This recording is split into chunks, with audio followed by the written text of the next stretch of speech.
سوال: کیا 9 اور 10 محرم کے دوران ہم بستری منع ہے؟ جواب: درج ذیل حالات میں میاں بیوی کے لیے ہم بستری کرنا شرعاً ممنوع ہے۔ نمبر 1، روزہ کی حالت میں۔ نمبر 2، احرام کی حالت میں۔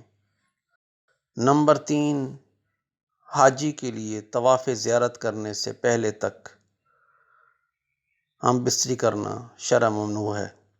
نمبر 4، ماہواری کے دنوں میں یعنی مینسز کے دنوں میں ہم بستری کرنا ممنوع ہے۔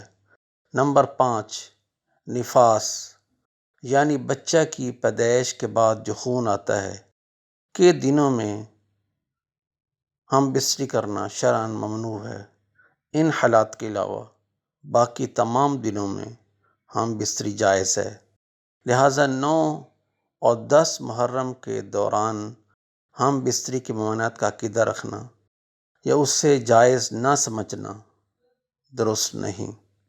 فقط واللہ اعلم بالصواب۔